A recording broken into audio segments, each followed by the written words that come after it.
चुनाव की तारीखों का जल्द हो सकता है ऐलान। तमाम जो सोच जा रही थी चुनाव की तारीखों को लेकर, उस पर जल्दी पर्दा उठ सकता है। नमस्कार, मैं शेषनाथ सहयोगी गौरव के साथ आप तमाम लोगों का स्वागत करता हूं द न्यूज बॉक्स में। हालांकि अभी तक चुनाव आयोग की तरफ से आधिकारिक तौर पर चुनाव की तारीखों का ऐलान नहीं हुआ है, पर उसके पहले ही तमाम पॉलिटिकल पार्टियां चुनावी रंग में रंग गई हैं। तमाम सभाएं हो रही हैं, दीवार लेखन का कार्य हो रहा है, अलग अलग कार्यकर्ताओं को संबोधित करने के साथ ही साथ तोड़ने और जोड़ने की क्रिया भी तमाम पॉलिटिकल पार्टियों की तरफ से लगातार जारी है। इस बीच इन तमाम घटनाक्रमों के बीच एक बड़ी खबर निकल करके सामने आ रही है। दरअसल इस चुनाव आयोग की बाकायदे कल प्रेस कॉन्फ्रेंस होनी है, जिसको लेकर के चुनाव आयोग ने अपने एक्स हैंडल पर इसको जानकारी के रूप में साझा भी किया है।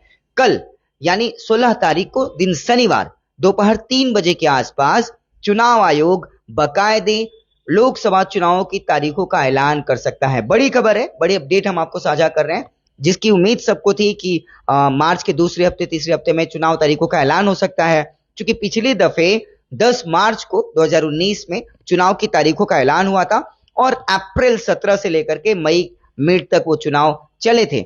लेकिन इस बार थोड़ी सी विलंब के साथ कल यानी शनिवार को 16 मार्च को चुनाव आयोग की तरफ से प्रेस कॉन्फ्रेंस करके बाकायदे लाइव स्ट्रीमिंग की जाएगी। इस बात की भी जानकारी नए नियुक्त चुनाव आयुक्तों के द्वारा दी गई है और निश्चित तौर पे कल जब चुनाव की तारीखों का ऐलान होगा, उसके साथ ही आदर्श आचार संहिता भी लागू हो जाएगी, यानी कोई भी नई सरकारी स्तर पे घोषणाएं नहीं की जा सकेंगी। ऐसे में जो पूर्व से योजनाओं पे काम चल रहा था वो अनवरत जारी रहेगा, उसके काम को पूरा किया जा सकेगा। लेकिन कई तरीके के मामले होते हैं जो आचार संहिता से बंधे हुए होते हैं, जिनको सरकारें या उनके अधिकारी नहीं कर पाएंगे आचार संहिता लागू होने के बाद।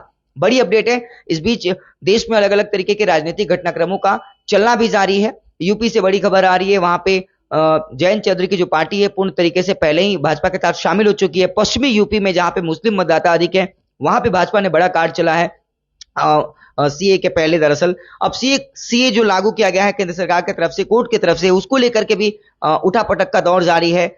All India Muslim personal law के जो हेड हैं बाकायदे मुफ्ती साहब, उन्होंने आज प्रेस कॉन्फ्रेंस किया और तमाम मुस्लिमों से अनुरोध किया है कि इसको लेकर घबराएं नहीं, इस कानून से किसी की नागरिकता नहीं छीनी जा सकती है। ये तमाम घटनाक्रम तारीखों के ऐलान के पहले हो चुके हैं, लेकिन कल जब चुनाव तारीखों का ऐलान चुनाव आयोग की तरफ से किया जाएगा, उसके बाद आचार संहिता लगने के बाद ऐसे किसी घोषणाओं का अमल में आना मुश्किल हो जाएगा, नहीं ला जा सकेगा। इस बीच तमाम केंद्रीय बलों का रूट मार्च देश के अन्य राज्यों की तरह पश्चिम बंगाल और हमारे सिलीगुड़ी में भी लगातार जारी है। ये थी बड़ी खबर जो चुनाव की तारीखों को लेकर मैं अपने सहयोगी गौरव के साथ आपसे साझा कर रहा था। तमाम लेटेस्ट अपडेट्स पाने के लिए, खबरों के साथ जुड़े रहने के लिए देखते रहिए द न्यूज बॉक्स।